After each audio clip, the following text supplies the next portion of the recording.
បទពំនោលសូត្របែបរស់អណ្ដើកឆ្លេឆ្លាជ្រួលច្រាលប្រញាប់ឈឺឆ្អាលទឿនក្អែកឲ្យស្ទុះគ្មៀតខ្មៃ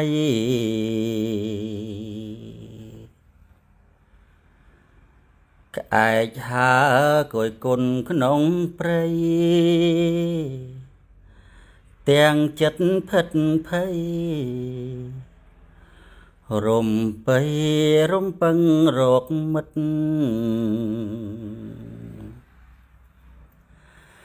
ឃើញហើយបោះពួយចូលចិត្តក្អែកទល់គុំនិតឆ្លុះពិតជាប់អន់ទាំងព្រា